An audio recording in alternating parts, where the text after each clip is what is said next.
কলকাতা আন্তর্জাতিক বইমেলা, যেখানে বইপ্রেমীদের জন্য তৈরি করা হয়েছে স্বর্গরাজ্য।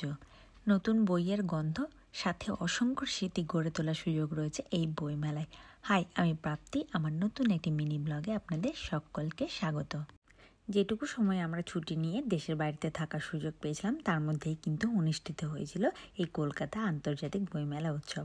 সেই উৎসবই অ্যাটেন্ড করার জন্য কিন্তু আমরা পৌঁছে গেছি এখানে। এই বইমেলা প্রতি বছরই কিন্তু আয়োজন করা হয়ে থাকে, তবে এটি আয়োজন করা হয়ে থাকে কলকাতা সল্টলেকের করুণাময়ীর ময়দানে। 48তম কলকাতা আন্তর্জাতিক বইমেলা ছিল কিন্তু এইবারে সত্যি বিশেষ, যেখানে দেশ বিদেশের নামী প্রকাশনী ও লেখকদের কিন্তু বই পাওয়া যাচ্ছিল। প্রতি বছরই কিন্তু প্রচুর পরিমাণে লক্ষ লক্ষ বইপ্রেমী এই মেলায় এসে ভিড় জমান, আর তাতে সঙ্গে থাকে কিন্তু নতুন বইয়ের গন্ধ, প্রিয় কিছু লেখকের স্বাক্ষর, আর তার সঙ্গে জমজমাট কিছু সাংস্কৃতিক অনুষ্ঠানের স্বাদ। বাংলা ভাষা ও সংস্কৃতির প্রতি সম্মান জানাতে এবং বাংলা সাহিত্যকে আরও জনপ্রিয় করে তোলার উদ্দেশ্যে তৈরি করা হয়েছে কিন্তু একটি গুরুত্বপূর্ণ আয়োজন, যা হলো জাগো বাংলা।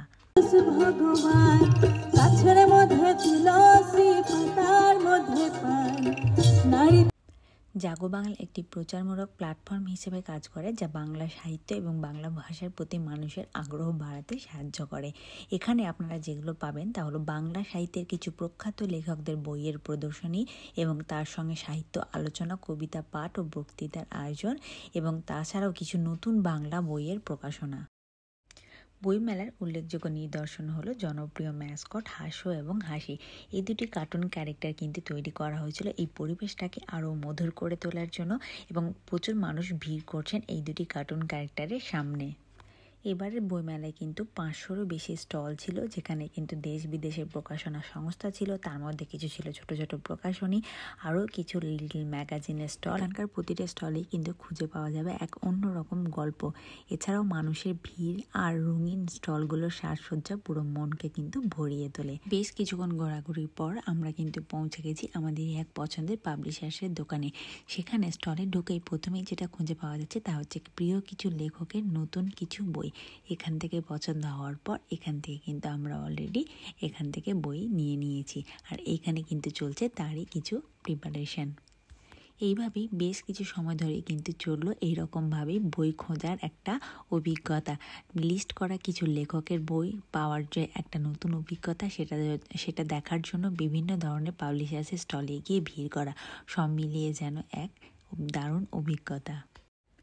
বেশিরভাগ সময়ই আপনি যখন এইসব বই প্রকাশনের বাইরে বা কোনো নির্দিষ্ট পাবলিশার্সের দোকানে গিয়ে আপনি যখন বই সার্চ করেন, তখন কিন্তু বেশিরভাগ সময় আপনি লেখক বা প্রকাশকদেরকেও পেয়ে যেতে পারেন সেখানে, তাদের সঙ্গে কথা বলার জন্য বা তাদের কিন্তু অটোগ্রাফ নেওয়ার জন্য। আমরা যেহেতু খুব কম সময়ের জন্য এই বইমেলাটা এখানে ঘুরেছিলাম, তাই আমাদের হয়তো সেই সৌভাগ্য হয়নি।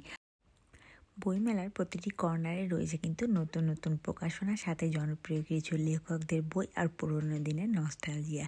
তবে এখানে এলে যেন মনে হয় শহরের ব্যস্ত জীবনের মাঝে আবারও ফিরে পাওয়া সেই পুরনো কিছু দিনগুলো বা পুরনো কিছু মুহূর্ত।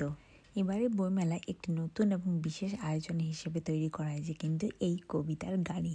এখানে কিন্তু কবিতাকে আরও সহজভাবে মানুষের কাছে যাতে পৌঁছানো যায়, তারই একটা উদ্যোগ এখানে নেওয়া হয়েছে। এই চলমান গাড়ির মধ্যে কবিতার বই সাজার জন্য এটিকে কিন্তু তৈরি করা হয়েছে সুন্দর করে অঙ্কন, এবং তার সঙ্গে সৃজনশীল কিছু চিত্রকর্ম এবং দৃশ্যমান কভার ডিজাইন। এই সব মিলিয়ে কিন্তু এই আইডিয়া কিন্তু একেবারেই চমৎকার, এবং এটি কিন্তু চারিদিকে এটা বেশ ডেকোরেশন নিয়ে দৃষ্টি আকর্ষণ করছে মানুষজনের। এবারের কলকাতা বইমেলার থিমটি কিন্তু ছিল জার্মানির ওপর বেস করে। তাদের স্টলটি ছিল একদম আকর্ষণীয় এবং মনোমুগ্ধকর। বিশাল বড় একটা লম্বা লাইন দিয়ে আপনাকে এখানে প্রবেশ করতে হবে। এই আলাদা করে একটা স্টল দেওয়া হয়েছিল, যেখানে জার্মান সাহিত্য এবং সংস্কৃতির প্রতি শ্রদ্ধা জানিয়ে স্টলে জার্মান লেখকদের বইও বিভিন্নভাবে প্রদর্শিত হয়েছিল এখানে।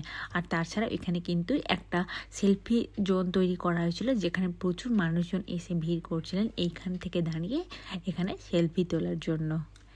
বেশ কিছু সেগমেন্ট কিন্তু তৈরি করা হয়েছিল এই পুরো বইমেলাটা জুড়ে। তার কিন্তু বেশ অনেক জায়গায় অনেক রকমের থিম ছিল। যেমন এখন ধরুন থিম চলছে একটা অ্যাস্ট্রোনমি এনে থিম। এখান থেকে দাঁড়িয়ে একটুখানি ছবি তুলে এরপর আমরা এগিয়ে গেলাম সামনের দিকে। বইপ্রেমীদের জন্য বইমেলা হলো একটি স্বপ্নের স্থান। শুধু বই নয়, সঙ্গে থাকে বিভিন্ন ধরনের সাংস্কৃতিক অনুষ্ঠান, আর তাছাড়াও রয়েছে কিন্তু আড্ডা এবং বিভিন্ন চমক। Follow for more updates. By.